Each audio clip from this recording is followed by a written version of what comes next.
पाने और खोने का उपक्रम व्यापारी का होता है, पुजारी का नहीं। और तुम मेरे लिए पूजा होना था। यदि कोई आपका प्रेम ठुकरा दे, यदि कोई आपका प्रेम समझ ही ना पाए, तो क्या होगा? कुछ उदास हो जाएंगे, कुछ छल करके प्रेम पाना चाहेंगे, तो कुछ बलपूर्वक प्रेम पर अधिकार करना चाहेंगे। किंतु यह आवश्यक नहीं कि जिससे आप प्रेम करते हो उसे भी आपसे प्रेम, क्योंकि प्रेम कोई वस्तु नहीं है, न राज्य है, न धन जिसे आप बल से अपने वश में कर सको।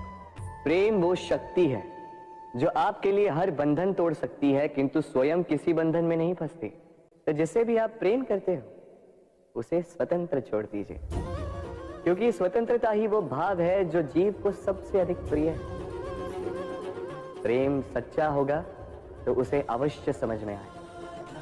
तब तक केवल निस्वार्थ भाव से प्रेम कीजिए, स्वार्थ हट जाएगा तो प्रेम आ ही जाएगा।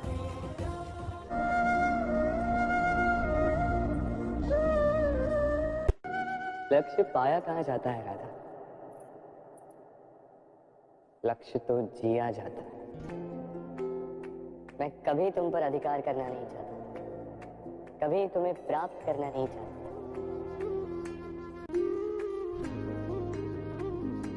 क्योंकि प्रेम भी लक्ष्य की ही भांति पाया नहीं, जिया जाता है।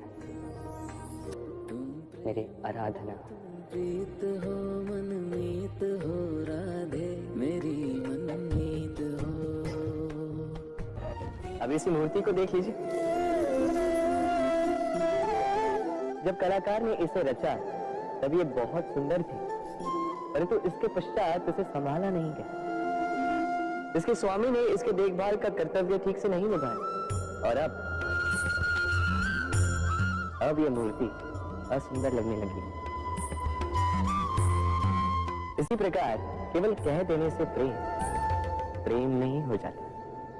इसके लिए आपको अपने कर्तव्यों को पूर्ण करना होगा। तो देश की रक्षा, परिवार और संबंधियों की सुरक्षा, संतान को संस्कार, जीवन साथी का आभार, ये कर्तव्य जब तक नहीं निभाओगे प्रेम से दूर होते जाओगे।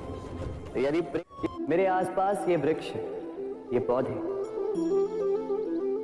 ये पुष्प देख रहे हैं आप, है ना सुंदर? क्योंकि आपने इन्हें देखा है। इसी प्रकार जब प्रेम की बात आती है, लोग किसी का मुख स्मरण कर लेते हैं। ऐसी आंखें, वैसी मुस्कान, तिरछी भ्रूकुट, घने केश, पर क्या यही प्रेम का अस्तित्व है? नहीं, ये उस शरीर का अस्तित्व है जिसे हमारी आंखों ने देखा और हमने स्वीकार कर लिया। परंतु प्रेम भिन्न है। प्रेम उस वायु की भांति है जो हमें दिखाई नहीं देता, किंतु वही हमें जीवन देता है। संसार किसी स्त्री को कुरूप कह सकता है, क्योंकि वो उसे अपनी तन की आंखों से देखता है, परंतु संतान उसी माता को संसार में सबसे सुंदर समझती है, क्योंकि वो भाव से जुड़ी। पर प्रेम कभी उस पन्ने पर लिखा ही नहीं जा सकता जिस पर पहले ही बहुत कुछ लिखा। जैसे एक भरी मटकी में और पानी आ ही नहीं सकता। तेरी प्रेम को पाना है तो मन को खाली करना होगा। अपनी इच्छाएं, अपना सुख सब त्याग कर समर्पण करना होगा। अपने मन से व्यापार हटा दो, तभी प्यार मिलेगा। अधेरा मन बड़ी ही विचित्र कृति है। यह मन शरीर के किस अंग में बसता है कोई नहीं जानता, किंतु संपूर्ण शरीर इस मन की इच्छा साकार करने के लिए प्रयास करता रहता है। अब यदि मन कुछ खाने का करे तो व्यक्ति उसकी वनो उपवनों की इच्छा साकार करने का माध्यम ढूंढता रहता है। अब यदि मन किसी को शत्रु समझ ले तो व्यक्ति उसे नष्ट करने का हर संभव प्रयास करता है।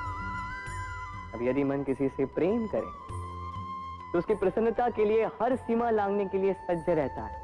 परंतु जीवन सुखद हो इसके लिए आवश्यक है कि मन खाली हो। इस बांसुरी की भांति भीतर कुछ भी नहीं, न राग है न द्वेष, तब भी तार छेड़ने पर स्वर निकलता है। इसी प्रकार मन को भी भावनाओं से मुक्त रखना आवश्यक है। स्मरण रखिए, मन में कुछ भर के जियोगे तो मन भर के जी नहीं पाओगे। राधे राधे। एक पिता के लिए उसकी संतान उसका गर्व है, उसका अहंकार है, और संतान के लिए उसके पिता उसका आदर्श, उसकी प्रेरणा। बिना कहे पिता संतान की हर इच्छा समझ जाता है और उसे पूरी करने की चेष्टा करता है। दूसरी ओर संतान सदैव प्रयास करता है कि अपने माता पिता को गर्वित करता है, किंतु ये बंधन एक स्थान पर आके टूट जाता है। तब जब संतान स्वयं की इच्छा से अपना जीवन साथी चुनना चाहे। क्यों? कारण है संवाद की कमी। जब बात आती है संतान के विवाह की, तो माता पिता सोचते हैं कि इसमें संतान से क्या पूछना, हम उसके लिए कुछ अनुचित तो चाहेंगे नहीं। और संतान का यह मानना होता है कि उसका भविष्य चुनना उसका अधिकार है। दोनों आपस में दुखी रहते हैं, किंतु बात कोई नहीं करता। हम में ऐसा कोई नहीं होगा जिसने वृक्षों को ना देखा, वृक्षों पे इन पक्षियों को ना देखा, इनके घोंसलों को ना देखा, इन पक्षियों को अपने छोटे छोटे बच्चों को भोजन कराते ना देखा। संसार का सबसे ममत्व वाला दृश्य होता है। चिड़िया दूर से अपने चोंच में दाना भरकर लाती, स्वयं भोजन करने में असक्षम संतान की चोंच में डालती, स्वयं भूखी रहती, निस्वार्थ निश्चलता से। और जब संतान के पंख निकल आते हैं, वो उसे उड़ना सिखाती और उसके पश्चात उसे स्वतंत्र कर देती है अपना जीवन जीने के लिए। इस आकाश में उड़ान भरने के लिए। और हम मनुष्य क्या करते हैं? जिस संतान को हम पंछी की भांति पालते हैं, उसके पंख निकलते ही हम उसे बांध देते हैं, ये सोच के कि कहीं वो दूर उड़कर न चली जाए। ऐसा नहीं कि इस स्थिति में माता पिता को संतान से प्रेम नहीं है, अवश्य है, किंतु इसमें प्रेम पर मोह भारी पड़ जाता है, जो स्वयं अपने और संतान के भविष्य के बीच में बाधा बन जाता है। हम ये भूल जाते हैं कि हम केवल जन्मदाता हैं, भाग्य विधाता नहीं। तो जब प्रेम में मोह आ जाए तो वो प्रेम नहीं, स्वार्थ बन जाता है। इसलिए प्रेम को पास रखिए और मोह को दूर।